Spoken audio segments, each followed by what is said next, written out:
स्वामी जी कुछ किसी के तो मुंह कॉम्प्लिकेशन में की छाले बात हो जाते अभी हैं, किसी हुसैन के ने पेट की, में इसी से भयंकर जुड़ा हुआ एक और एसिडिटी, अल्सर तक कॉम्प्लिकेशन हो मैं आपके जाता है, सामने रखना चाहती बाल हूँ। झड़ने लगते हैं। जी, बालों पर हम आएंगे स्वामी जी, लेकिन जिनका ये एंटी कैंसर ट्रीटमेंट चल रहा होता है, एकाएक उनके मुंह में भी बहुत ज़्यादा जलन महसूस होती है, उनके पेट में भी बहुत जलन होती है और फिर मुंह में छाले तक निकलने लगते हैं।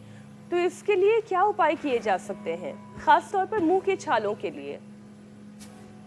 तो ये जो मुंह के छालों के लिए एलोवेरा ऐसे लेकर के उसको चबा लें। एलोवेरा की पत्ती पूरी लीफ को चबा लिया और फिर बाहर थूक दिया। बहुत ही ज़्यादा छाले हो जाए तो उसमें एलोवेरा के जूस के अंदर ही नीला थोथा उसको तवे पर भून करके एक चुटकी भर डाला, थोड़ा उसमें गैरिक पाउडर भी डाल सकते हैं, उसके भी कुल्ले कर दे, बाहर थूकना है। एक ही बार में सारे छाले ख़त्म हो जाते हैं। अब ये तो एक बार छाले ख़त्म हो फिर दोबारा ना हो जाएंगे यदि पित्त कम नहीं हुआ तो वीटग्रास एलोवेरा ये पित्त का प्रशमन करता है। लौकी का जूस पित्त का प्रशमन करता है।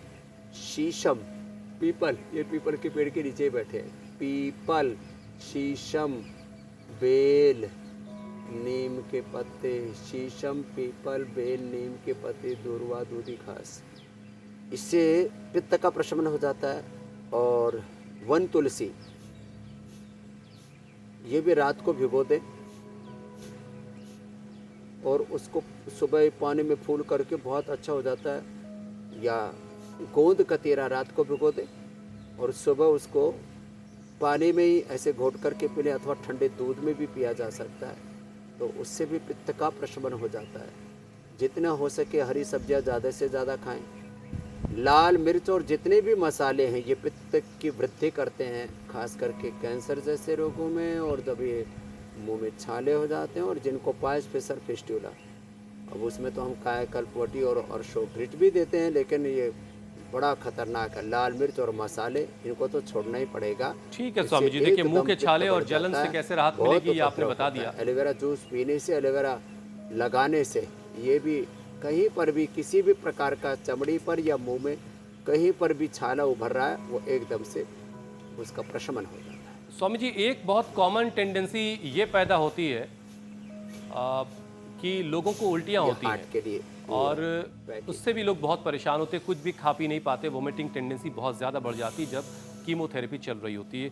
और एक और परेशानी ये भी स्वामी जी बहुत ज़्यादा होती है कि जो भी पेशेंट कैंसर से लड़ रहा होता है वो एक अलग ही तरह के मेंटल स्ट्रेस के दौर से गुजर रहा होता है, एक अलग ही तरह की एंजाइटी उस पर हावी होती है। इन दोनों परेशानियों से बिल्कुल कैसे? ठीक आप कह रहे हैं हुसैन, और एक बात और मैं जोड़ दूं, खास तौर पर जो फीमेल ब्रेस्ट कैंसर से जूझ रही होती हैं या उसकी ट्रीटमेंट ले रही होती हैं, महिलाओं को अपने बाल कितने प्यारे होते हैं, बाल लेकिन इतनी तेजी से झड़ने लगते हैं कि वो जो आप डिप्रेशन कह रहे हैं ना, वो कई गुना ज्यादा बढ़ जाता है जब अपने सामने आप अपने शरीर को एकदम बदलता हुआ देखते हैं। बिल्कुल बिल्कुल। ओम हुसैन भाई, स्वामी जी मैं ये कह रहा था, पीसीआर वालों ने जोड़ तो दिया लेकिन कुछ ज्यादा ही खामोशी आ रही है। नहीं स्वामी जी, अब आप मुझे सुन पा रहे होंगे, दोबारा कट गया जब है। कीमोथेरेपी स्वामी जी चल रही होती है तो अनकट है। एक बात हम सबको कहना चाहते हैं, कितनी ही प्रकार की कॉम्प्लिकेशंस हो, देखो कैंसर में और तमाम लिवर किडनी ट्रांसप्लांट में, लंग ट्रांसप्लांट में, सब में जब ये चीज़ें करते हैं तो इम्यूनो सप्रेशन देते हैं। अब इम्यूनिटी सप्रेस होने से कैंसर होता है। इम्यूनो सप्रेशन ऊपर से दे दिया, रेड मीट, ज़्यादा कॉफ़ी, ज़्यादा चाय, ज़्यादा चीनी, जितने भी जंक फूड, फास्ट फूड, ये सब कैंसर को बढ़ाते हैं। तो पहली बात तो सिंथेटिक दवाइयाँ, फिर ऑपरेशन, और उसके बाद ये रेडिएशन, कीमो, ये तो बहुत ही खतरनाक मामला है। और आज 1 घंटे तो बजने दिया करो पहले, हाँ उससे पहले काट रहे हो या वहीं से कट रहा है, जो भी कट रहा है आप काटने दो, कोई बात नहीं। तो लेकिन एक बात तो हम बता रहे हैं आपको कि जितने भी कैंसर के कारक हैं, जिन कारणों से कैंसर होता है, तो उन कारणों से बचना पड़ेगा। तो जिनको कैंसर हो जाए, मैं एक अच्छी सलाह देना चाहता हूँ, जरा गांव की ओर लौट जाए। सब लोग गांव से आए, गांव की ओर लौट जाएं, थोड़ा पहाड़ों की ओर आ जाएं। पहाड़ के लोगों को भी थोड़ा सा उनकी भी इनकम बढ़ जाएगी और यहाँ हवा बड़ी शुद्ध है। देश को करीब 70% ऑक्सीजन सप्लाई हम हिमालय से ही करते हैं। तो थोड़ा सा प्रकृति की ओर लौटें, गाँव की ओर लौटें, तो इससे सुविधा होगी। हम जितना कृत्रिम चीज़ों में जिएंगे, जितना ज़्यादा हम प्रकृति से दूर होंगे, उतना ज़्यादा हम इन बीमारियों के चंगुल में फंसते चले जाएंगे। तो आज जो है ये बार बार ट्राई तो कर रहे हैं, पीसीआर वालों का दोष नहीं, लेकिन किसी भी कारण से खून नहीं लग पा रहा। तो अभी हमारा पेड़ पौधों की बात मैं कर रहा था, पेड़ पौधे लगाने का हमारा समय हो गया है।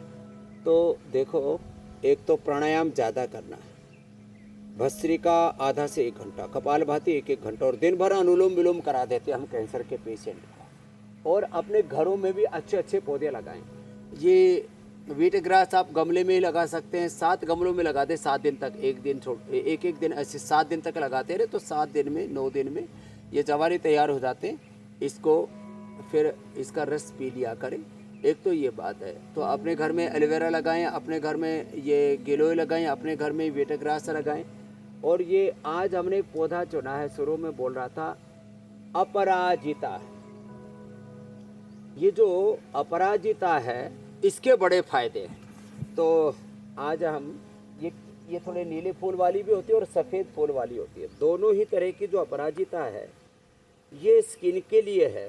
स्किन के लिए इसका जूस भी पी सकते हैं और स्किन के लिए इसका लेप भी लगा सकते हैं। इसमें थोड़ा सा नीम और हल्दी एलोवेरा और लगा दिया तो और अच्छा हो जाएगा। इसका काढ़ा पीने से, इसी के पत्ते और इसका ये जो पूरा डंठल है, इसका काढ़ा पीने से बुखार भी ठीक होता है, इम्यूनिटी को भी अच्छा करता है। ये पाचन तंत्र को भी अच्छा करता है और वेट को भी कम करने में। तो हमने आज ये अपराजिता का पौधा रखा है। तो अपराजिता का पौधा ये घर में लगा लें और जो है इससे आप अपने घर का वातावरण तो पवित्र बनाएंगे ही, और इसके बड़े ज़बरदस्त लाभ हैं। आज झूठे दावों से बचाने वाला कार्यक्रम भी उधर से अब हुसैन भाई तक आज का कार्यक्रम पहुंच नहीं पा रहा, तो कोई दिक्कत नहीं है मेरे पास में। लेकिन कार्यक्रम अनकट चल रहा है। यह था कि चीनी खाना बंद कर दे तो कैंसर ठीक हो जाता है। चीनी बंद करने से कैंसर में फ़ायदा तो होगा। चीनी और जितना भी जंक फूड है कैंसर को बढ़ाता है, लेकिन मात्र चीनी बंद कर दी उससे कैंसर ठीक हो जाता है, ये दावा गलत है। एक और दावा है कि गर्म पानी में नींबू मिला कर के पिए, उससे कैंसर ख़त्म हो जाता है। तो ये सब चीज़ें मदद कर सकती हैं। इसका कोई अभी तक साइंटिफिक एविडेंस नहीं है कि नींबू पानी पीने से, मात्र चीनी छोड़ने से कैंसर अच्छा हो जाता है। तो ये दोनों दावे गलत हैं। आंशिक रूप से सत्य हैं कि जब हम जो है एंटी कैंसरस ट्रीटमेंट देते हैं तो कहते हैं आप नींबू पानी जितना पियोगे बॉडी डिटॉक्स रहेगी, चीनी जितनी खाओगे उतने बॉडी में टॉक्सिन्स बढ़ेंगे, आपका पूरा anabolism, catabolism, metabolism, apoptosis, autophagy, mitophagy गड़बड़ाएगी, इसलिए चीनी छोड़ना ही पड़ेगा। ये बात सत्य है। तो आज झूठे दावे से बचाने का भी काम कर दिया। कैंसर को ठीक करने के लिए एक इंटीग्रेटेड अप्रोच जरूर रखें। ज़्यादा कैंसर बढ़ जाए तो ऑपरेशन भी करा लें, ज़रूरत होने पर रेडिएशन कीमो भी ले, लेकिन योग आयुर्वेद ना छोड़े, एंटी कैंसर जूस भी पिए, योग भी करें, तो आप कैंसर से आप विजय पा सकते हैं, कैंसर को मात दे सकते हैं। ये बात हुई।